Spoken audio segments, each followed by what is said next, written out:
Vérification des niveaux. Pour prévenir certaines pannes, il convient de procéder aux vérifications élémentaires des niveaux. Si celles-ci se font de manière périodique durant l'année, elles sont absolument nécessaires et incontournables avant un long voyage pour éviter de vous retrouver sur le bord de la route. Vérifiez également l'état général et la propreté du véhicule. Commençons par les niveaux. Vérifiez le niveau d'huile moteur en utilisant la target située dans le moteur. Le niveau d'huile doit se situer entre les repères mini et maxi, de préférence près du repère maxi. Vérifiez que la vidange a été faite tous les 10 000 km selon constructeur, car le long trajet va accélérer l'usure de l'huile.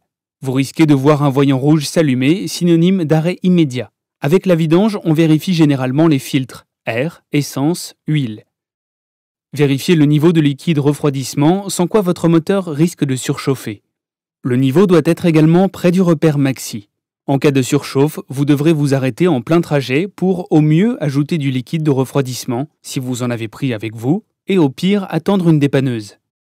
Le moteur chauffe beaucoup pendant les longs trajets, et une surchauffe prolongée risque de l'abîmer de manière irréversible.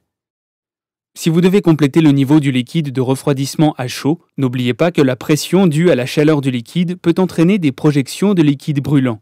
Attendez donc que le liquide refroidisse, puis portez des gants et reculez au maximum votre visage lors de l'ouverture du réservoir.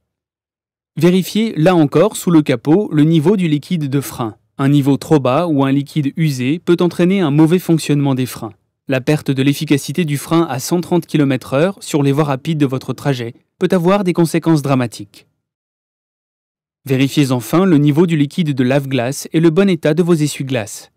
La pluie, la poussière et les gaz d'échappement forment un dépôt très salissant. L'été, les bêtes et moustiques se collent sur votre pare-brise au point de ne plus permettre de bien voir à travers. Toutes ces vérifications de niveau doivent être réalisées le moteur froid et sur une surface plane pour ne pas fausser la prise d'information. Pour un long voyage, vous pouvez prendre avec vous de l'huile moteur, du liquide de refroidissement et du lave-glace. Vous en trouverez également dans toutes les stations essence sur la route.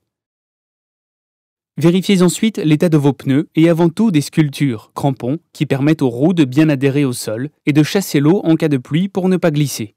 Chaque roue est munie d'un témoin d'usure. Vérifiez avant le départ que l'usure n'est pas arrivée au niveau du témoin TWI, auquel cas il faut changer le pneu.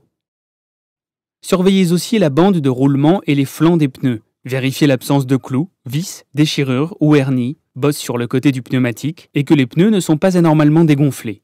Les roues se dégonflent avec le temps et un pneu pourrait souffrir d'une crevaison lente. Le changement du pneu est nécessaire pour éviter le risque d'éclatement très important lors de longues périodes de chauffe du pneumatique, en particulier sur voie rapide. Vérifiez enfin la pression des pneumatiques. Un surgonflage ou un sous-gonflage peut aussi entraîner un éclatement du pneu. Faites-le systématiquement avant un long trajet et de préférence à froid. La pression de vos pneus est indiquée sur le manuel de votre voiture ou à l'intérieur de la portière du conducteur. En fonction du chargement, une pression plus forte est indiquée. Vérifiez ensuite l'état des phares. Il ne faut pas qu'il y ait de casse ni de saleté limitant la luminosité. Les plaques ainsi que les dispositifs lumineux, diodes d'éclairage de la plaque, doivent être également propres. Vérifiez également l'état de la propreté de vos rétroviseurs extérieurs et de vos vitres. Ils ne doivent pas être cassés et être bien transparents à l'extérieur et à l'intérieur. Faites attention aussi à ce que des éléments de la carrosserie ne soient pas déboîtés, voire cassés, comme le pare-choc par exemple, surtout si vous stationnez dans la rue. Enfin, vérifiez que tous les passagers à l'avant et à l'arrière disposent d'une ceinture. Rappelez-vous toujours, un passager égale une place égale une ceinture. C'est les vacances, vous êtes content, vous vous préparez. Mais il est nécessaire aussi de préparer votre véhicule, comme par exemple vérifier le bon état de fonctionnement des feux, les feux de croisement, clignotants, feux de route, feux anti-brouillard avant et arrière.